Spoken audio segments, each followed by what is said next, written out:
ये क्वेश्चन करना है एडजस्टेड कैश बुक का ये वाला, और उसके बाद हम लोग नया चैप्टर शुरू कर लेंगे। आपका बीआरएस का टेस्ट था कल, है ना? टेस्ट पेपर मैंने अभी तक नहीं भेजा है, तो अभी भेज दूंगा थोड़ी देर में, ठीक है? पढ़ लिया है ना बीआरएस? टेस्ट दे पाओगी? दे दोगी ना? रिवाइज किया है कि नहीं? ऐसे ही दे दोगी बिना पढ़े?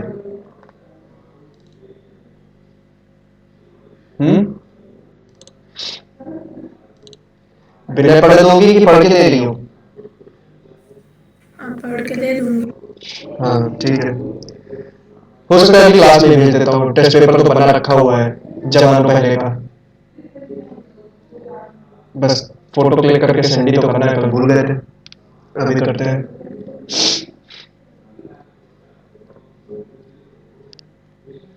देखो एडजस्टेड कैश बुक में आपको बताया था हमने क्या, कि हमें पहले से हमारी जो कैश बुक बनी होती है वही सही नहीं होती, सबसे पहले उस कैश बुक को ठीक करना पड़ता है, एक करेक्ट कैश बुक बना के, और उसके बाद बीआरएस बनाना होता है।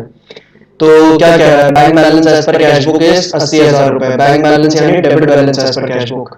तो हमें सबसे पहले कैश बुक बनानी है अपनी।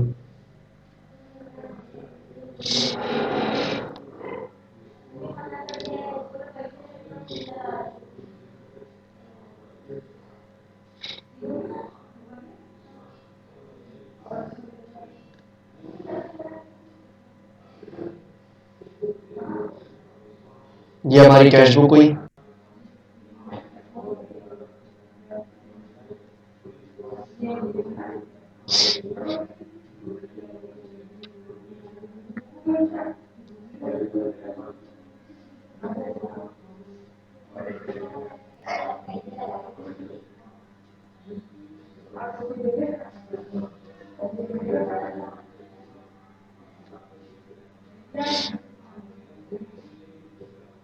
Debit balance as per cash book कह रहा है 80,000 रुपए, तो यहाँ पे लिखते हैं टू बैलेंस बीडी।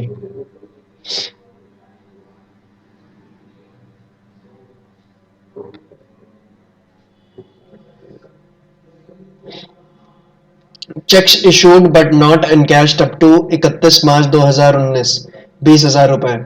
इसको हमने डिस्कस किया था कि ये बीआरएस में डील होगा। क्यों? क्योंकि चेक आपने इशू कर दिए हैं, चेक अगर इशू कर दिए हैं तो आपने ऑलरेडी कैश बुक को कम कर दिया होगा, तो दोबारा कम करने की तो जरूरत है नहीं उसको। अगर आपने चेक इशू कर दिए हैं तो आपने ऑलरेडी उसकी एंट्री कैश बुक में कर रखी होगी, आपने अपना कैश अकाउंट को क्रेडिट, बैंक अकाउंट को क्रेडिट कर दिया होगा चेक इशू करने के लिए, ठीक है? आपने अपनी कैश बुक को कम कर दिया होगा, तो दोबारा कम करने की जरूरत तो है नहीं, इसलिए इसका इफेक्ट हम लोग कहां दिखाएंगे? हम इसका इफेक्ट अपने बीआरएस में दिखाएंगे। अब cheques paid into bank but not cleared up to 31 March 2019, यहां भी आपने चेक बैंक में पे कर दिया, यानी डिपॉजिट कर दिया चेक को बैंक में, तो डिपॉजिट जब किया है तो आपने कैश बुक की वैल्यू बढ़ा दी होगी, तो अब दोबारा वैल्यू बढ़ाने की तो जरूरत है नहीं, जब ऑलरेडी बढ़ा रखी है तो इसको दोबारा बढ़ाने की तो जरूरत है नहीं, इसके लिए भी हम कैश बुक में एंट्री नहीं करेंगे, इसकी भी एंट्री सीधे सीधे कहां पे होगी आपकी? इसकी भी एंट्री आपकी सीधे सीधे आपकी बीआरएस में होगी। Interest on investments collected by bank but not recorded in cash book, तो इंटरेस्ट ऑन इन्वेस्टमेंट्स बैंक ने कलेक्ट किया है और कैश बुक में रिकॉर्ड नहीं हुआ है, तो इसको रिकॉर्ड किया जाएगा, क्योंकि इसकी रिकॉर्डिंग अभी तक कैश बुक में हुई नहीं। तो बैंक आपने अगर इंटरेस्ट और इन्वेस्टमेंट्स कलेक्ट किया है बैंक ने, तो आपके बैंक में पैसे बढ़े हैं, और बैंक में अगर पैसे बढ़े हैं तो आपने क्या एंट्री की होगी? बैंक अकाउंट डेबिट किया होगा और इंटरेस्ट और इन्वेस्टमेंट्स को क्रेडिट किया होगा।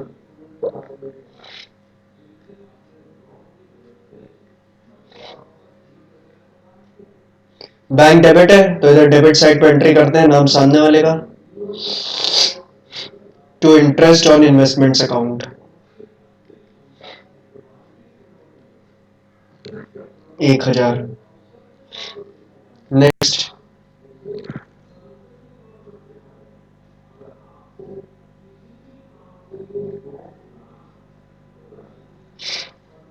Checks deposited into bank but not recorded in cash book, cheque जो कि बैंक में डिपॉजिट हो गए हैं पर अभी तक कैश बुक में उसकी कोई एंट्री नहीं हुई है, तो अगर बैंक में डिपॉजिट हो गए तो पासबुक का बैलेंस बढ़ गया होगा, पासबुक का बैलेंस बढ़ गया होगा तो हमें अपना कैश बुक का बैलेंस भी बढ़ाना होगा, ठीक है?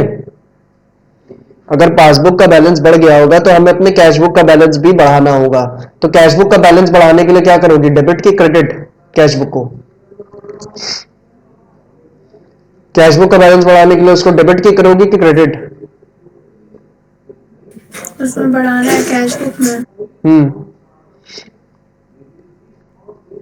तो डेबिट करेंगे।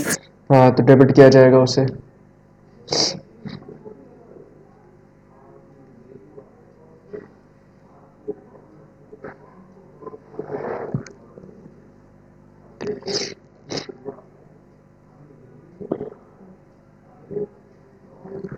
नेक्स्ट,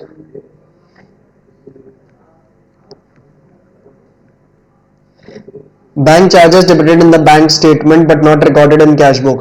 बैंक चार्जेस जो कि डेबिट हुए हैं बैंक स्टेटमेंट में, यानी बैंक चार्जेस बैंक ने काटे हैं लेकिन उसकी एंट्री कैश बुक में नहीं हुई है, तो बैंक चार्जेस की क्या एंट्री होगी कैश बुक में? बैंक चार्जेस एक खर्चा है हमारे लिए, वो डेबिट किया जाएगा, और बैंक में से हमारे पैसे कम हो रहे हैं इसलिए बैंक अकाउंट क्रेडिट होगा।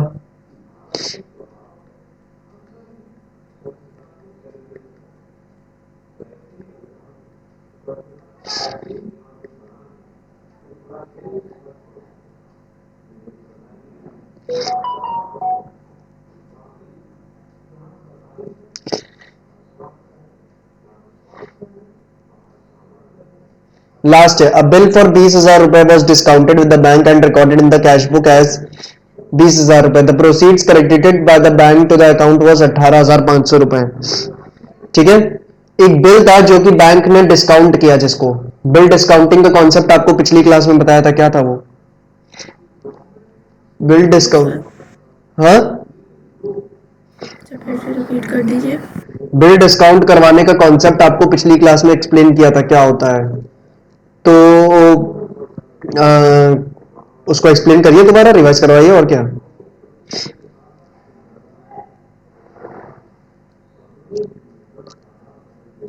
बिल डिस्काउंट,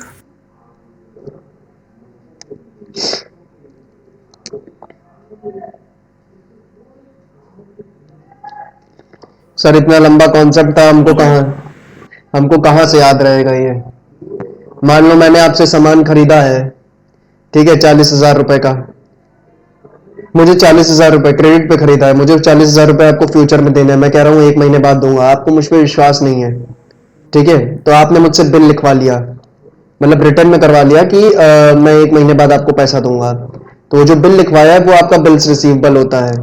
अब आपको 1 महीने बाद मुझसे पैसे मिलेंगे उस बिल के तहत। उस बिल के तहत क्या है, 1 महीने बाद आपको मुझसे ये 40,000 रुपए मिलेंगे, लेकिन अचानक से आपको आज ही की डेट पे जरूरत पड़ गई है पैसों की, तो आप आज ही क्या कर सकती हैं, बैंक के पास जाएंगी अपने और उसको कहेंगी कि ये लो बिल ले लो और 1 महीने बाद इससे 40,000 रुपए लेना, तुम आज ही हमको 40,000 रुपए दे दो।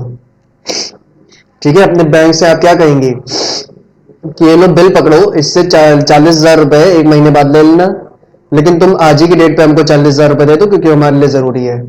तो बैंक पूरा का पूरा 40,000 तो देगा नहीं, बैंक क्या करेगा, थोड़ा सा चार्ज काट लेगा, ठीक है, जैसे 200 रुपए 1 महीने पहले पेमेंट करने के, तो वो आपको 39,800 जैसे दे देगा। ठीक है, तो ये होता है बिल डिस्काउंट करना। ठीक है, अब 1 महीने बाद मैं पैसे किसको दूंगा, आपको नहीं, आपके बैंक को दूंगा। ठीक है, क्लियर है? जी सर। हाँ, अब ये हमने सीखा था कि इसका जो चैप्टर है वो अलग है, बिल्स ऑफ एक्सचेंज, वहां पे इसको और डिटेल में देखेंगे, लेकिन फिलहाल हमने इतना ही समझा था बिल डिस्काउंट करवाने के कॉन्सेप्ट को। ठीक है, बाकी डिटेल में वहां पे देखेंगे। तो 20,000 का अगर आपने बिल डिस्काउंट करवाया है तो बैंक ने केवल 18,500 रुपए क्रेडिट किया आपके खाते में, यानी आप मान के चल रही है कि आपका खाता 20,000 से बढ़ेगा, लेकिन बैंक ने केवल कितना क्रेडिट किया, 18,500 रुपए। तो आपने 20,000 1500 रुपए ज्यादा बढ़ा दिए ना, तो 1500 रुपए कम करने पड़ेंगे यहां से कैश बुक में से, है ना? 1500 रुपए यहाँ कैश बुक में से कम करने पड़ेंगे ना, तो 1500 कैसे कम करोगी? कैश बुक को क्रेडिट कर दो, कैश बुक को क्रेडिट करोगी तो कम हो जाएंगे बाय डिस्काउंटिंग चार्जेस।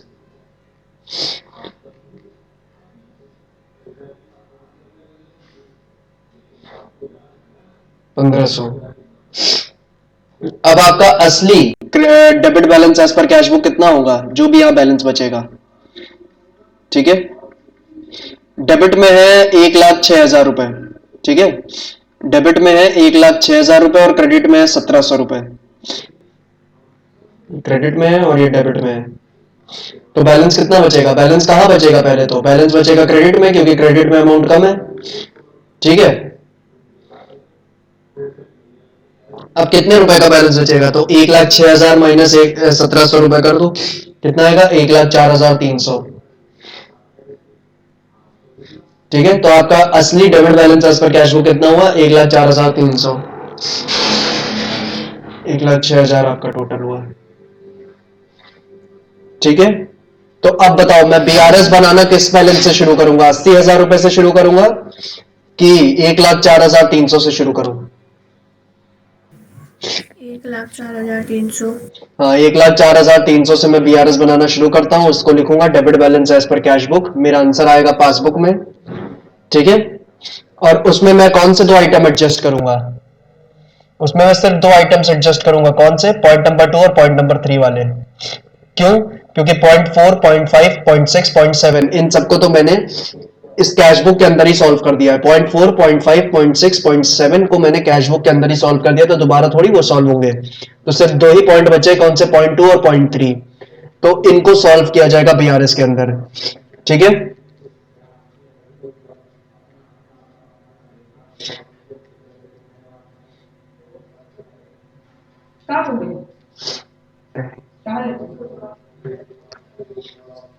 एक सेकंड में।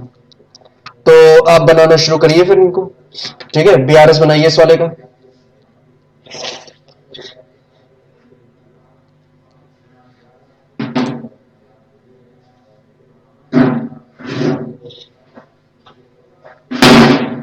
अब ये क्या है?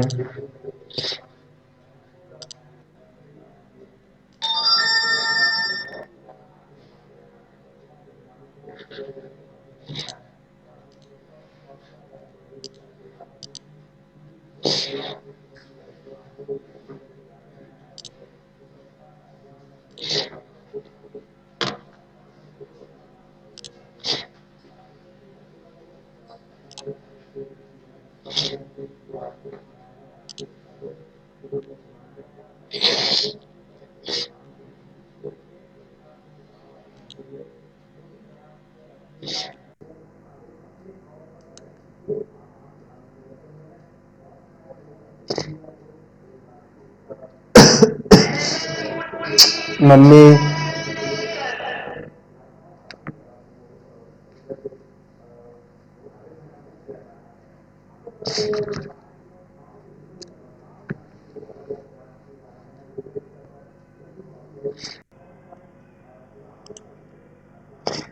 ये लो आपका debit balance as per cash book कितना आया है? 1,04,300 ना।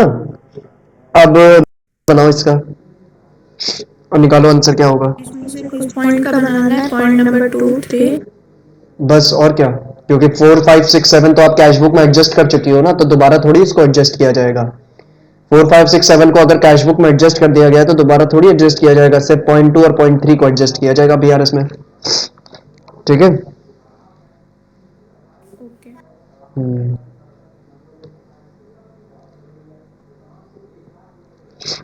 करो, मैं आ रहा हूं 1 मिनट में।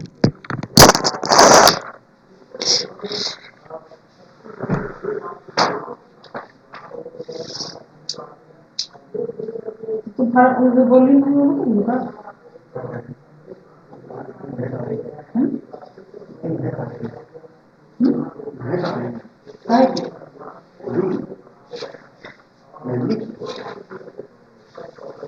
ज्यादा कुछ गिरावा ना करो, थोड़ा तो क्या करना।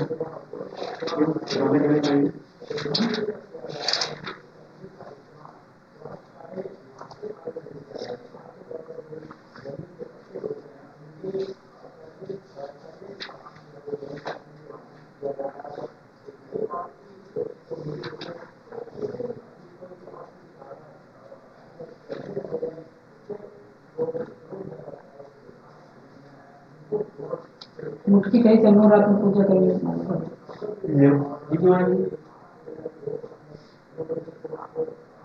ये मटकी क्यों आएंगी? पूजा करिए। नमस्ते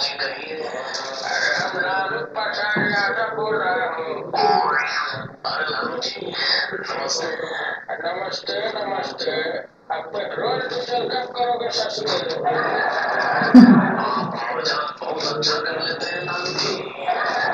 मजाक तो आप कर रहे हैं मोदी जी। बुलेट ट्रेन का सब। अरे यार मम्मी, मम्मी ये कोई तरीका है क्या? कहाँ खा रहे हो? बीच में आकर हम क्या करें? वो लालू का याद करित रहा। कुछ और देखो। हम भाग गए। उनको भड़वा लगे।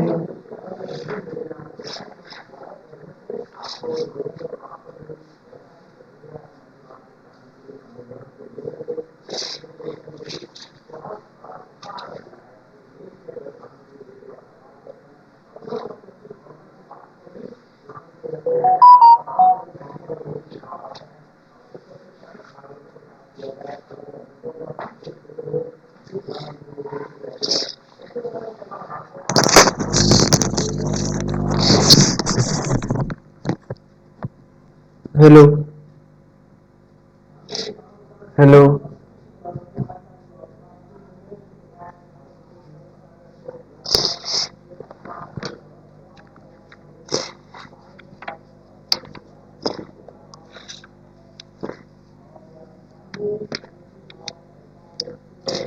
हेलो। Yes sir. सॉल्व हो गया? करेक्ट। अब यहाँ तो 2 ही पॉइंट है मैम, इसको करने के लिए भी 2 घंटे लोगी क्या?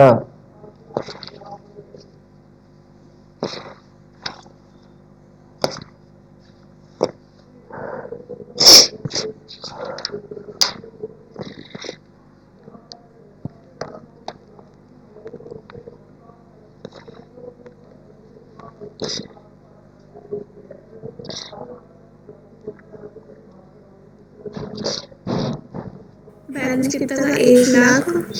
1,04,300।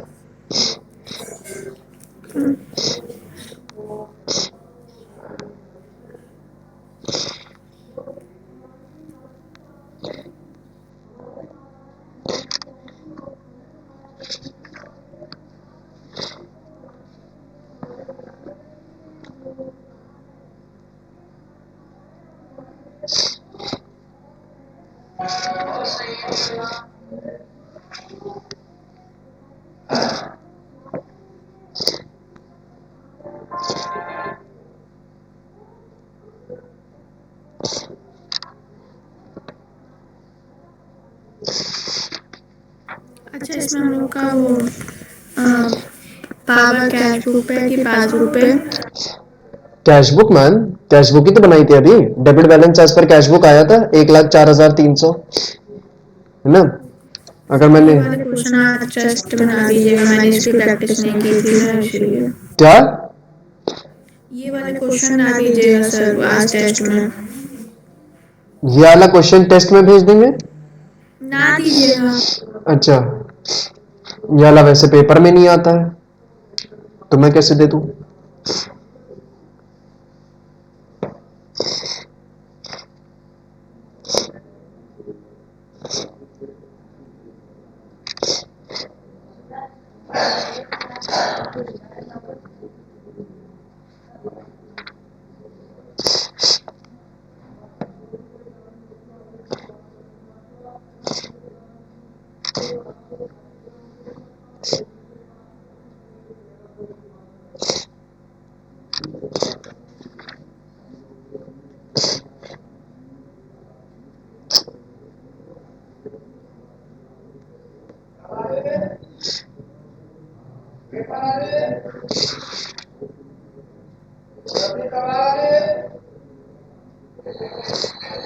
सर भेज दिया। हम्म।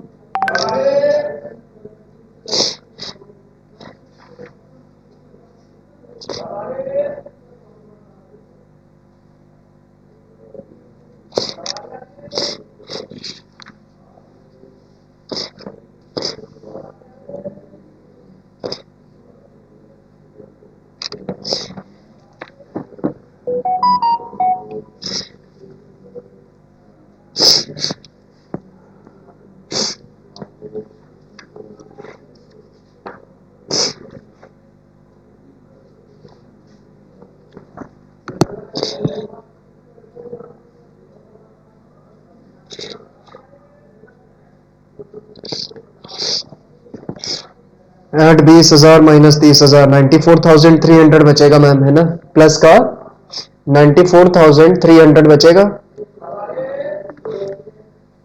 ठीक है। और कैश बुक से अगर आपने स्टार्टिंग की है तो आपका आंसर जो आएगा वो किस में होगा, वो पासबुक में होगा। तो पासबुक का ये कौन सा बैलेंस होगा, ऊपर क्या था? Cash book. तो ये पासबुक होगा और पासबुक का क्रेडिट होगा। हाँ क्रेडिट। हाँ ठीक है ma'am, that's it for this chapter, ठीक है। अब हम लोग नया चैप्टर शुरू करने जा रहे हैं, ठीक है। अब आप प्रैक्टिस करना इसकी अपनी बुक से। वैसे भी आपको नेक्स्ट मंडे तक, नेक्स्ट मंडे यानी 8 नहीं 1 नवंबर तक 15 क्वेश्चंस करने हैं और बीआरएस के, ठीक है। जो 6 कर लिए वो नहीं, 15 और क्वेश्चंस।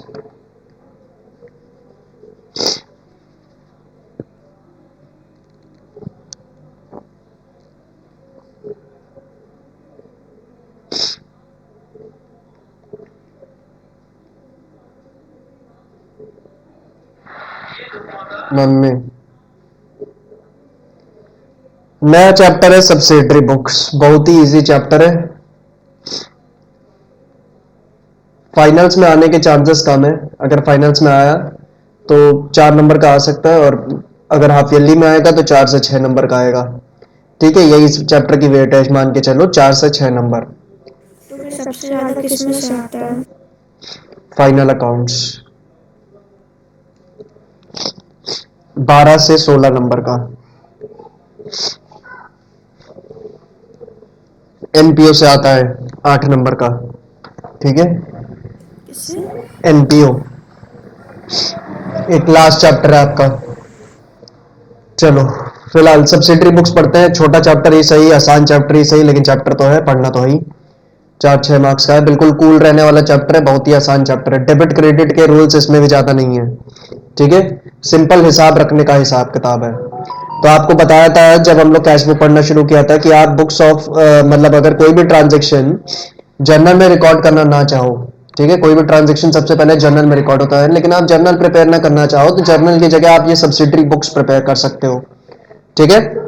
अगर आप जर्नल ना प्रिपेयर करना चाहो तो आप ये सब्सिडरी बुक्स प्रिपेयर कर सकते हो और सारे के सारे ट्रांजेक्शन इसमें रिकॉर्ड कर सकते हो, तब आपको जर्नल बनाने की कोई जरूरत नहीं पड़ेगी। सब्सिडरी बुक्स बनाओ, उसके बाद सीधे लेजर बना दो। तो मैंने बताया था कि आपके टोटल 9 तरीके के सब्सिडरी बुक्स होते हैं, ठीक है। टोटल 9 टाइप्स के सब्सिडरी बुक्स होते हैं आपके। नामकरण करना शुरू करिए मैम।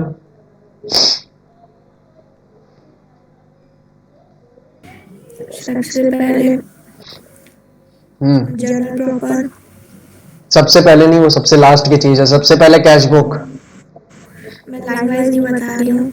हाँ ये हो चुका हम लोग का।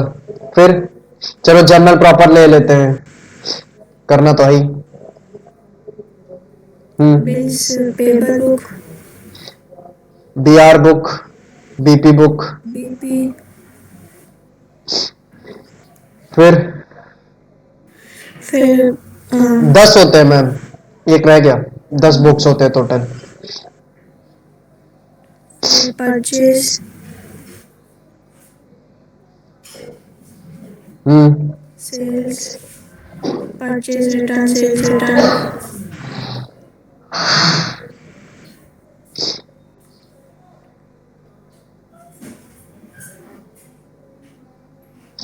हो गया मेरे ख्याल से। वैसे 9-10 फालतू में खींच दिया है, 8 ही है। 8 ही तो होते हैं। ठीक है।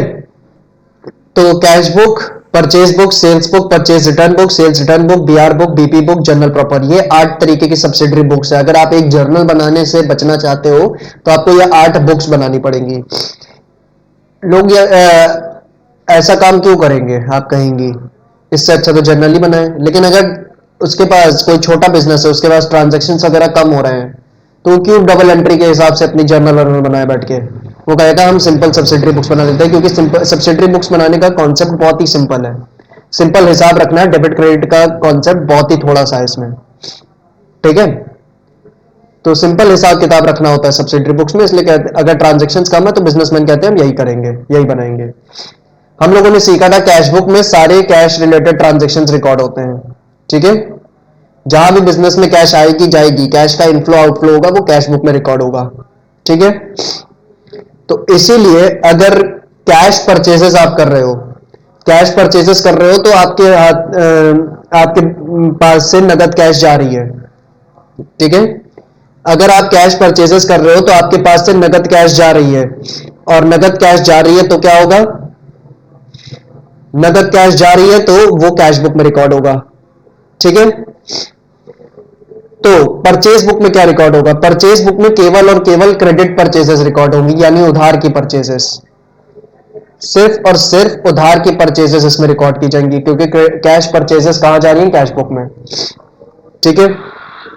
अब बात की जाए सेल्स बुक में क्या रिकॉर्ड होगा, सेल्स बुक में केवल और केवल क्या रिकॉर्ड होंगे, क्रेडिट सेल्स रिकॉर्ड होंगे, ठीक है। क्यों, क्योंकि कैश सेल्स कहां रिकॉर्ड हो रही है, कैश बुक में, यहां केवल क्रेडिट सेल्स रिकॉर्ड होंगी।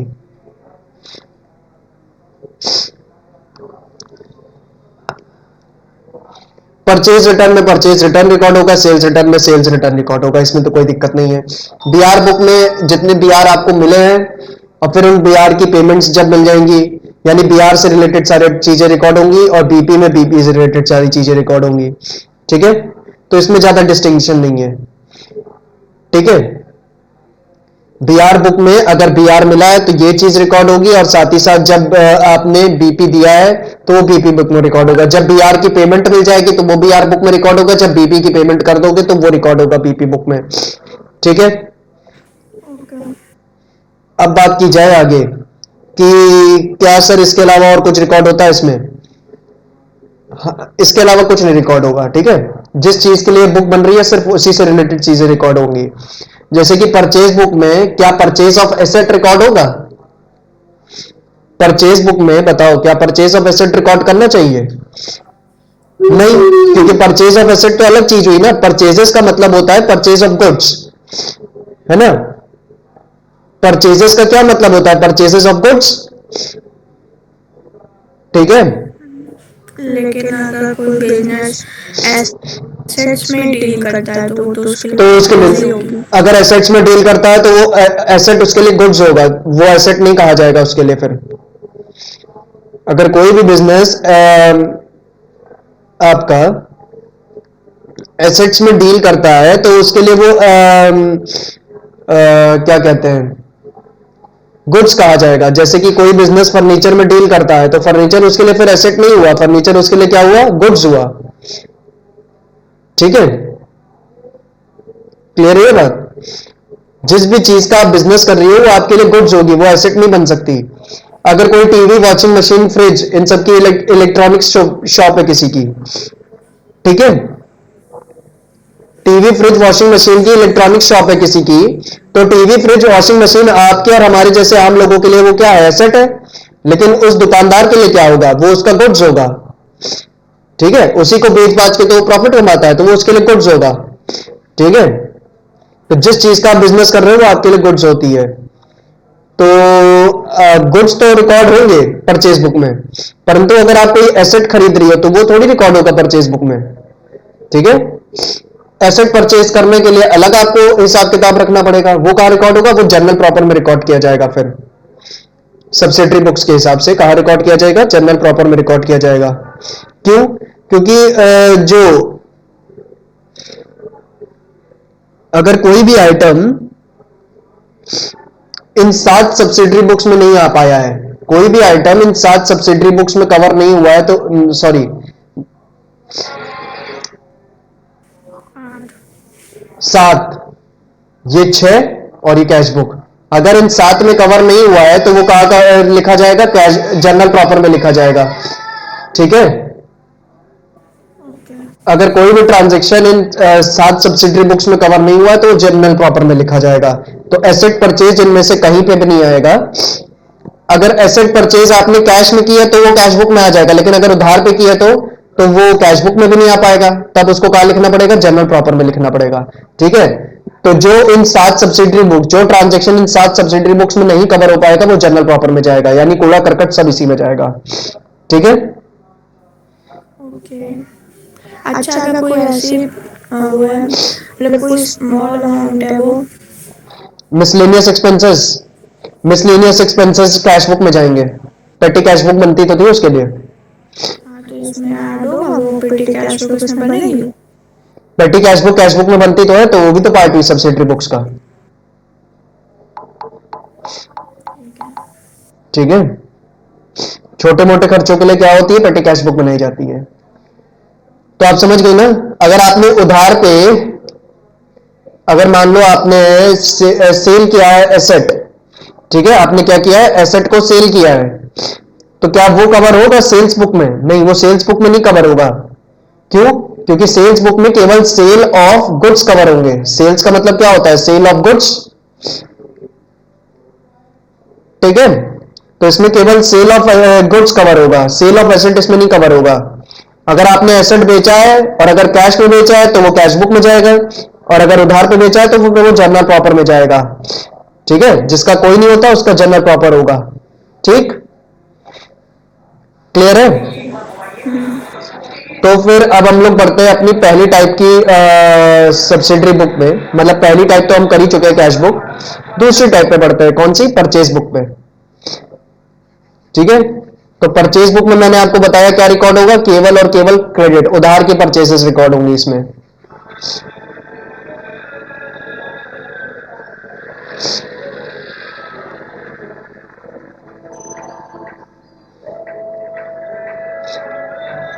ठीक है, परचेज बुक में मैंने आपको बताया क्या, कि केवल उधार की परचेजेस रिकॉर्ड होंगी, यानी कैश परचेजेस रिकॉर्ड नहीं करनी है इसमें।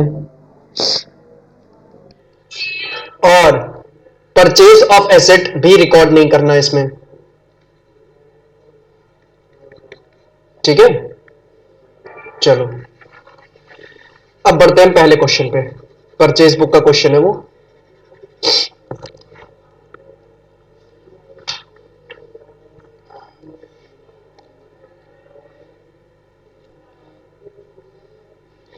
सबसे पहले हमें परचेज बुक का क्वेश्चन करना है, तो परचेज बुक का फॉर्मेट बनाना पड़ेगा। ठीक है, तो बना लेते हैं, कोई दिक्कत नहीं। पहले क्वेश्चन खोल लेते हैं यहां पे।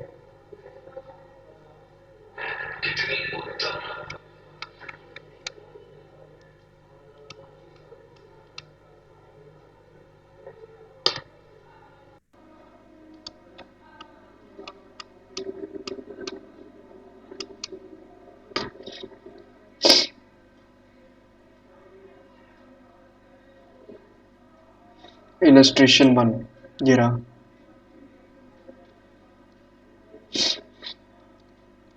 ठीक है, कह रहा है देखो क्या, from the following information of M S Narayan and company Delhi. ठीक है, तो M S Narayan and company कहां है, दिल्ली में है, उसकी परचेज बुक बनाओ कह रहा है। ठीक है, तो हमें कहां एंट्री करनी है, हमें एंट्री करनी है in the books of M S Narayan and company, in the books of M S Narayan and company comma Delhi, purchase book.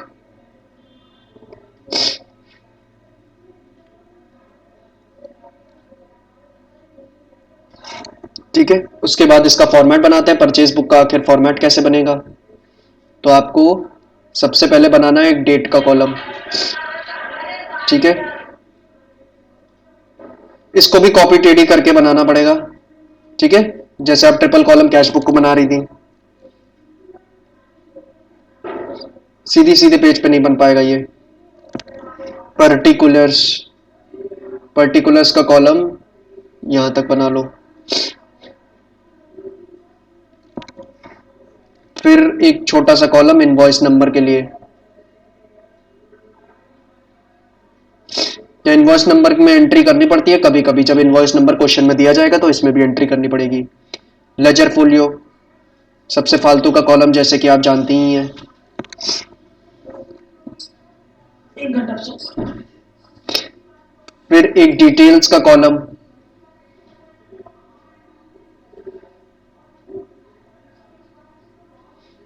और फिर लास्ट में क्या है, एक अमाउंट का कॉलम, फाइनल अमाउंट यहां लिखी जाएगी।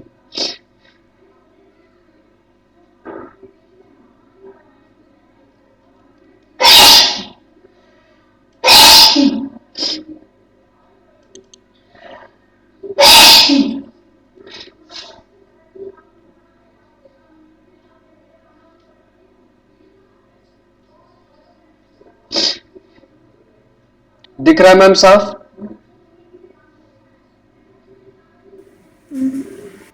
चलो, इस तरीके से बनेगी आपकी परचेज बुक।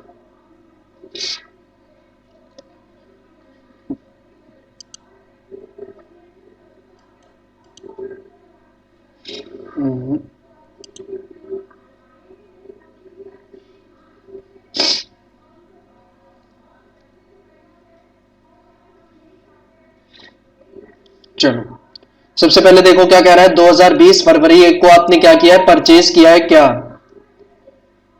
परचेज किए हैं आपने, 5 ग्रॉस पेंसिल्स, यानी 5 ग्रॉस पेंसिल्स परचेज किए, 1200 रुपए पर ग्रॉस के हिसाब से।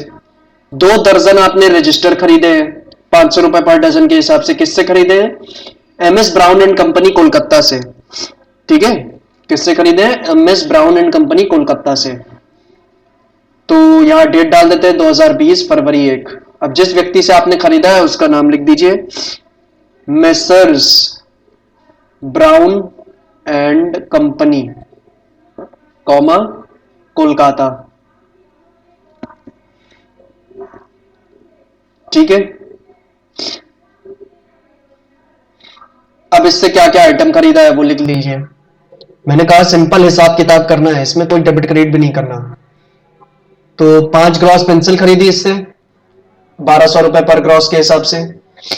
तो 5 gross pencils eight the rate 1200 पर ग्रॉस। मुझे बताओ, 5 ग्रॉस पेंसिल खरीदी है 1200 रुपए पर ग्रॉस के हिसाब से, टोटल कितना पैसा खर्च हुआ होगा? और 2 दर्जन रजिस्टर खरीदे हैं इससे। 1200 की एक पेंसिल। हाँ, 1200 की एक पेंसिल नहीं है, ग्रॉस एक क्वांटिटी होती है। ठीक है, एक पैकेट समझ लो 1200 का है। तो 6000 हुआ। हाँ, 6000 हुआ। 1200 इंटू 5 6000। 6000 यहां लिख लेते हैं डिटेल्स कॉलम में। और 2 दर्जन रजिस्टर, ये किस रेट पे मिले थे? 500 रुपए पर डजन के हिसाब से। तो इस पे कितना खर्च किया मैंने?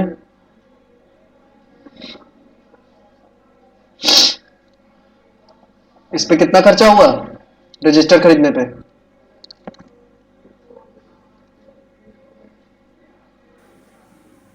6000 इसमें भी। 6000 इसमें क्यों होंगे? 2 दर्जन रजिस्टर खरीदे हैं और 500 रुपए पर दर्जन रेट है रजिस्टर का। तो कितना खर्च हुआ रजिस्टरों पे? 1000। 1000। 500 इंटू 2, तो 6000 रुपए मैंने पेंसिल खरीदने पे खर्च किए हैं और 1000 रुपए मैंने किस पे खर्च किया है? रजिस्टर खरीदने पे। तो 6000 प्लस 7000, मैंने 6000 प्लस 1000, टोटल मैंने 7000 रुपए खर्च किए हैं, है ना। अब इसके बाद दिया है कि हमने ट्रेड डिस्काउंट भी खर्च किया है, कितना रुपए? 10%। ठीक है, ट्रेड डिस्काउंट कितना है? 10%। तो ट्रेड डिस्काउंट आप जानती हैं क्या किया जाता है? बिल की वैल्यू में से लेस कर दिया जाता है उसको। तो यहां से लेस कर देते हैं ट्रेड डिस्काउंट।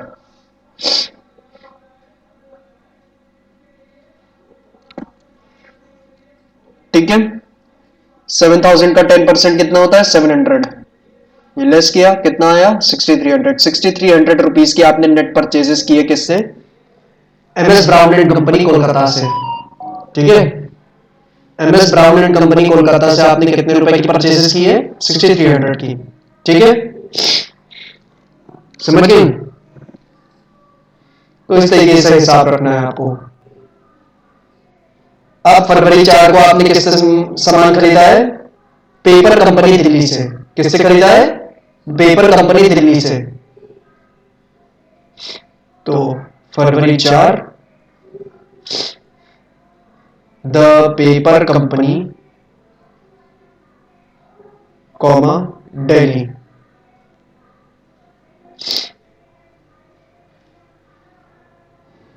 अच्छा, ट्रेड डिस्काउंट दिखा क्यों रहे हैं? ट्रेड डिस्काउंट बस बिल की वैल्यू में से लेस कर रहे हैं, जनरल में भी तो यही करते थे, इसकी अकाउंटिंग नहीं क्या इस डायरेक्ट लेस करते थे, शो नहीं करते थे ना। लेस तो करते थे ना, तो यहाँ भी तो लेस ही कर रहे हाँ, हैं। वहां पे अकाउंटिंग नहीं की जाती थी तो ट्रेड डिस्काउंटिंग की, यहाँ पे भी कौन सी अकाउंटिंग हो रही है, डेबिट क्रेडिट कहाँ किया जा रहा है इसको, सिर्फ बिल की वैल्यू में से कम किया जा रहा है। अब डिस्काउंट है, बिल की वैल्यू में से तो कम करना ही पड़ेगा ना इसको, ठीक है। वहां भी तो यही काम करते थे कि बिल की वैल्यू में से कम करते थे, यहाँ भी बिल की वैल्यू में से कम कर रहे हैं। अकाउंटिंग नहीं की जाती है ट्रेड डिस्काउंट की, तो यहाँ भी कौन सी अकाउंटिंग हो रही है, अकाउंटिंग क्या होता है, डेबिट क्रेडिट, कहाँ डेबिट क्रेडिट हो रहा है, trade discount.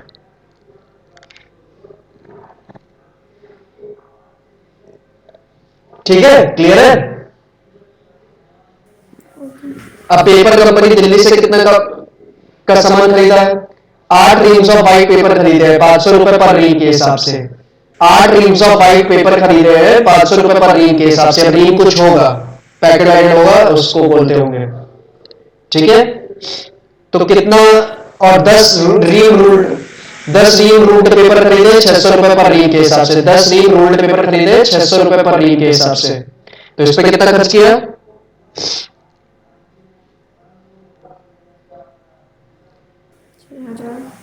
Ji, eight the rate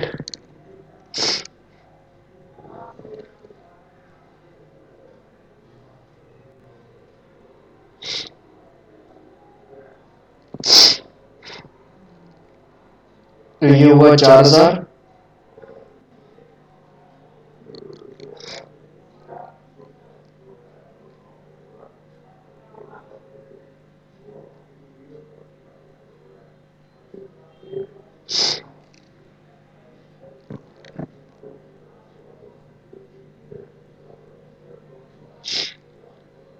₹600 पर रीम, 6000, इनको जोड़ा कितना आया, 10,000।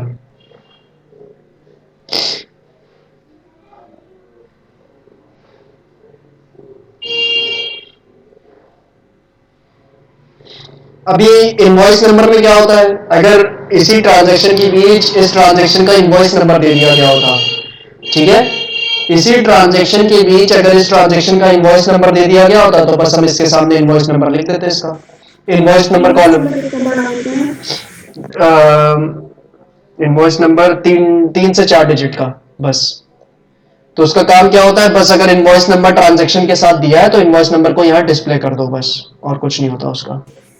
ओके।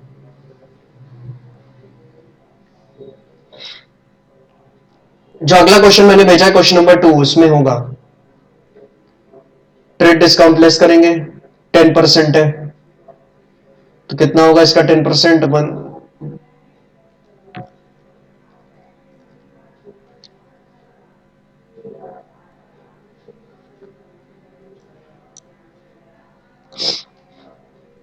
1000। तो नेट आपने कितने का सामान खरीदा है पेपर कंपनी दिल्ली से, 9000 का।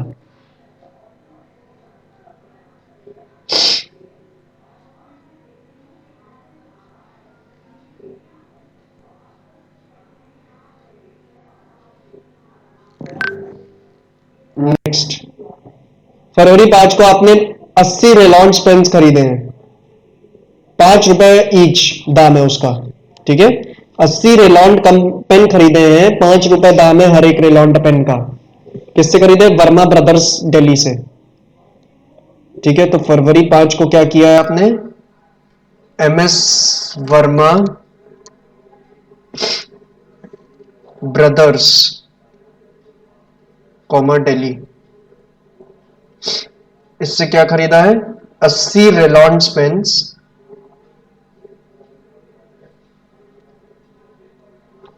Eight the rate 5 rupees each.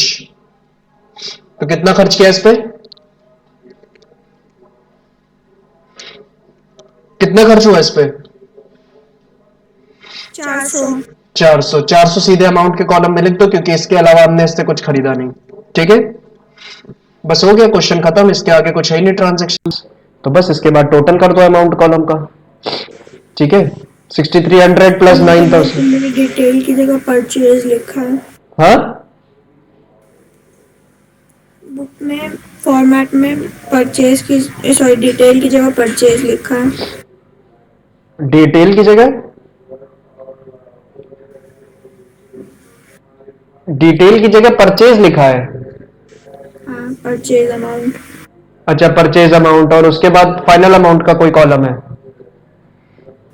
मतलब डिटेल नहीं लिखा, बस ये बोल रही हूँ। अरे तो कोई दिक्कत नहीं है, जो चाहे वो लिख दो, ठीक है। ये प्रेजेंटेशन करने का थोड़ा अच्छा तरीका है कि आप डिटेल्स लिख दो, सारी वर्किंग वगैरह जो करनी है डिटेल्स कॉलम में कर लो, और फाइनल अमाउंट अमाउंट कॉलम में लिखो, ठीक है। उसमें इतनी दिक्कत नहीं है। ये आएगा 15,700, ठीक है। तो ये क्या है, ये आपकी नेट परचेजेस है टोटल। उधार पे आपने टोटल इतने रुपए की परचेजेस की है, 15,700 की। और परचेज अकाउंट क्या किया जाता है, परचेज अकाउंट डेबिट किया जाता है, तो बस इसके सामने लिख लो परचेज अकाउंट डेबिट, ठीक है। कौन सी तारीख को, इस महीने की लास्ट तारीख को। तो फरवरी महीने की लास्ट तारीख क्या होती है, 28 होती है, लेकिन 2020 है, तो 2020 में तो फरवरी 29 भी रहा होगा, तो फरवरी 29। परचेज अकाउंट डेबिट कितने से, 15,700 से, ठीक है। क्लियर है मैम? जी सर। हाँ, आप यही फॉर्मेट फॉलो करो, इसी हिसाब से करो, ठीक है।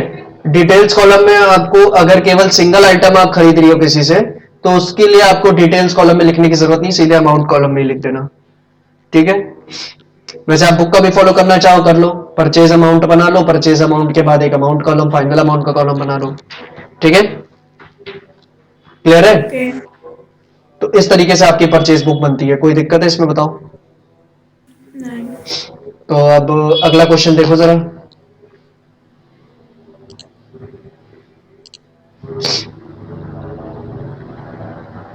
क्या आप ये घर पे कर पाओगे कि नहीं? बिल्कुल एग्जैक्टली सेम क्वेश्चन है। कर लूंगी। ट्रेड डिस्काउंट, फ्लाइट चार्जेस भी उसी में ऐड होंगे। हाँ, फ्रेट चार्जेस भी दे रखे हैं 75 रुपीज। तो फ्रेट चार्जेस का क्या होगा, ट्रेड डिस्काउंट आप लेस करोगी, ट्रेड डिस्काउंट लेस करने के बाद जो अमाउंट बची रहेगी उसमें फ्रेट चार्जेस ऐड कर दोगी, ठीक है।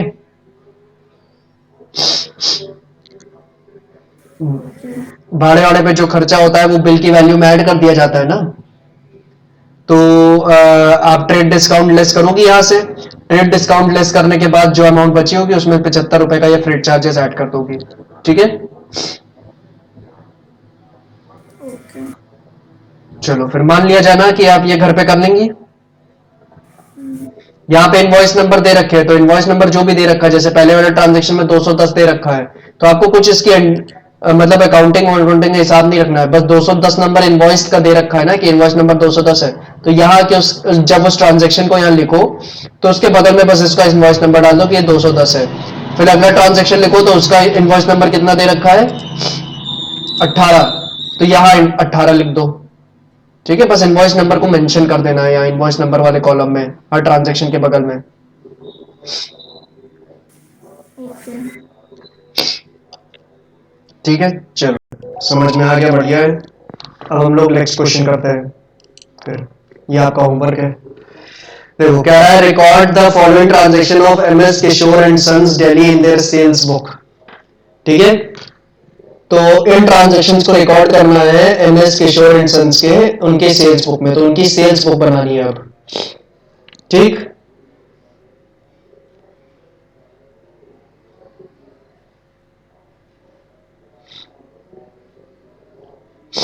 तो उनकी सेल्स बुक बनाते हैं, सेम ऐसा ही फॉर्मेट रहेगा सेल्स बुक के लिए भी।